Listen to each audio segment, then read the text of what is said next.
Olá, colegas! Eu sou a professora Jaiane Dumer, do Pesquisa na Escola, e no início do mês de outubro nós realizamos aqui uma palestra online e gratuita que tinha como título "Que concepções epistemológicas e modelos pedagógicos regem a sua prática". Nós tivemos professores que participaram dessa palestra e quando os professores se inscreviam, eles recebiam uma mensagem com uma pergunta. E a pergunta era a seguinte: que tipo de cidadão tu quer ajudar a formar? E os professores, muitos deles me responderam. E aí eu fiz uma lista aqui das situações que mais apareceram. E a reflexão que eu quero trazer nesse vídeo é em relação ao seguinte: como nós vamos atingir esses objetivos que a gente quer. Então, uma das coisas que apareceu bastante é a questão de que eu quero ajudar a formar um aluno crítico. Se a gente quer ajudar a formar um aluno crítico, é necessário que dentro das nossas salas de aula que a gente organize a nossa sala de aula de maneira a fazer com que o aluno possa desenvolver a sua criticidade, trazendo um tema polêmico, fazendo um jurado, fazendo com que eles tenham que se posicionar e criticar determinados assuntos, fazer com que eles tenham que se apropriar daquele assunto para poder defender o seu argumento, e assim eles vão fazendo com que eles desenvolvam a sua criticidade. Outra questão que tem a ver com isso é a questão de ser consciente do seu papel na sociedade. Para mim ser consciente do meu papel na sociedade, eu preciso entender como funciona essa sociedade. E isso é um tema que precisa estar dentro das nossas salas de aula. Outra questão, refletir o seu papel na sociedade, vem ao encontro do que foi falado antes. Protagonista da sua aprendizagem. Se eu quero que o meu aluno seja protagonista da sua aprendizagem, a minha aula não pode ser apenas de cópia. A minha aula não pode ser apenas de reprodução. Mas eu tenho que permitir com que o meu aluno realmente seja protagonista. E como eu posso fazer isso?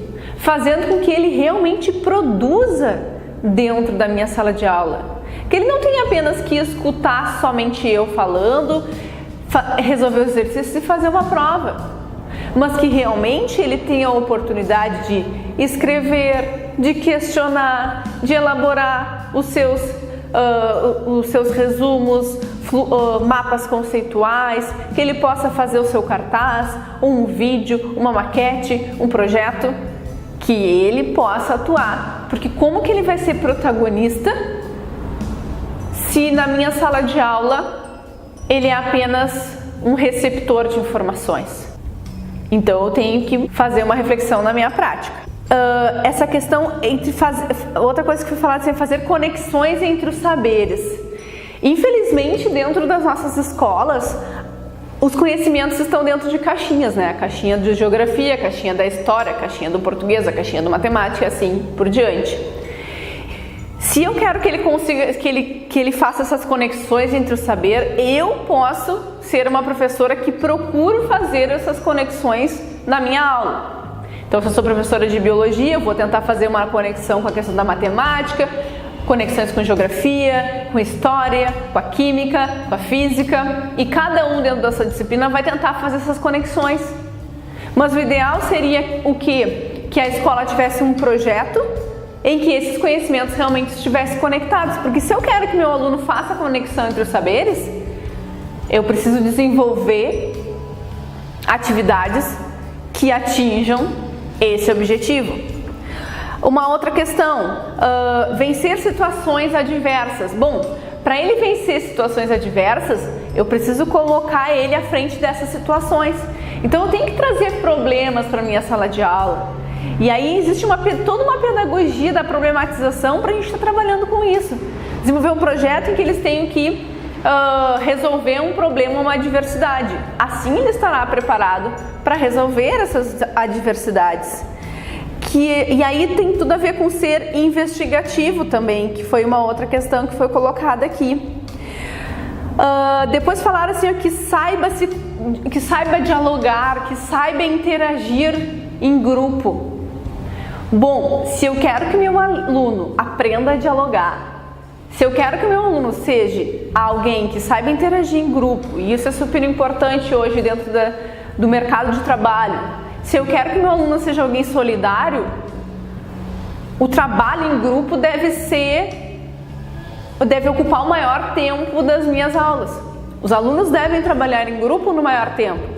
E no trabalho em grupo, eles vão desenvolver o diálogo, eles vão interagir com o grupo, eles vão aprender a ser solidário. Isso é uma maneira da gente estar trabalhando essas questões com os nossos alunos.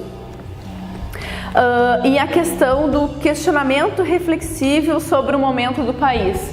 Bom, se eu quero que meu aluno saiba fazer questionamentos, eu tenho que trazer o que está acontecendo no país, o que está à tona aí na sociedade, para dentro da minha sala de aula. Às vezes a gente fica tão envolvido com aquele nosso conteúdo que está lá no livro didático e não se faz uma parada para refletir. E o que vai ser mais importante para esse aluno? É ele assistir uma aula daquele determinado conteúdo que ele pode ter acesso no YouTube, no Google, ou a gente realmente fazer com que ele entenda o que está acontecendo no país para ele saber questionar essa situação. E uma outra questão que eu achei importante é que colocaram que perceba que o conhecimento é importante. Realmente, pelo menos na escola onde eu trabalho, a gente sente isso também. Parece que os alunos não entendem a importância do conhecimento. E isso me fez pensar algumas coisas. Que o conhecimento que a gente trabalha na sala de aula, muitas vezes ele é apenas um conhecimento escolar, em que o aluno não vai aplicar ele na sua vida. Então ele entende que esse conhecimento não é importante. Então ele pensa que conhecimento em geral não é importante, porque afinal de contas muitas coisas que ele aprende na escola não servem para praticamente nada. E então a gente tem que fazer o nosso aluno refletir. E daqui a pouco fazer uma pergunta para ele: em que momento da sua vida o conhecimento foi importante? E fazer eles escrever um texto sobre isso, e fazer uma discussão em sala de aula, onde cada um vai expor as suas ideias, não no sentido do conhecimento do que se aprende na escola, mas um conhecimento no sentido geral. E agora eu estava ouvindo a rádio local aqui do meu município e tinha uma pessoa falando sobre a questão de entrevista de emprego e tal, e ela dizendo: não importa a área que você vai atuar depois enquanto profissional, o conhecimento é muito importante. Se você é um vendedor de loja, leia sobre vendas. Esteja atualizado em relação ao que se fala disso. Tenha conhecimento de vendas. Então, realmente, aonde a gente está errando para um aluno achar que o conhecimento não é importante? Então, a gente precisa trazer essas reflexões para dentro da sala de aula para que ele realmente perceba o quanto o conhecimento é importante. Então, colegas, tudo que vocês escreveram, tudo que os professores escreveram aqui são objetivos super dignos, que realmente todos nós queremos atingir esses objetivos com o nosso aluno, que ele seja crítico, que ele seja autônomo, que ele seja questionador, que ele seja solidário, que ele saiba dialogar, que ele resolva as coisas na conversa e não na violência, que ele entenda que o conhecimento é importante. Que bom que todos nós temos esses objetivos, mas para além disso a gente tem que refletir agora o como, que ações eu vou ter na minha sala de aula para que eu possa atingir esses objetivos que eu quero.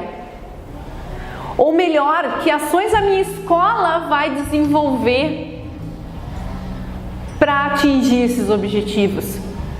Que realmente esses objetivos que nós temos não fiquem somente na intenção, mas que esses objetivos nos levem a uma reflexão e uma transformação na nossa prática pedagógica. E claro que isso é um processo, isso não vai acontecer da noite para o dia.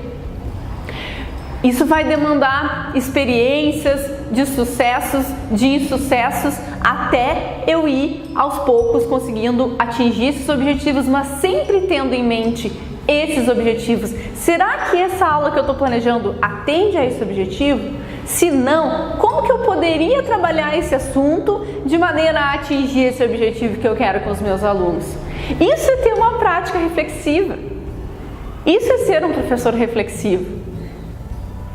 E garantir que realmente o objetivo que nós temos para com nossos alunos seja atingido.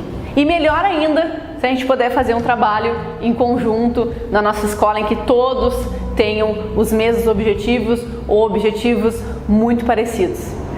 Certo, pessoal? Espero que esse vídeo ajude você a refletir sobre essa prática, a que você atinja realmente isso que foi escrito aqui, que foi explanado desses objetivos para os nossos alunos.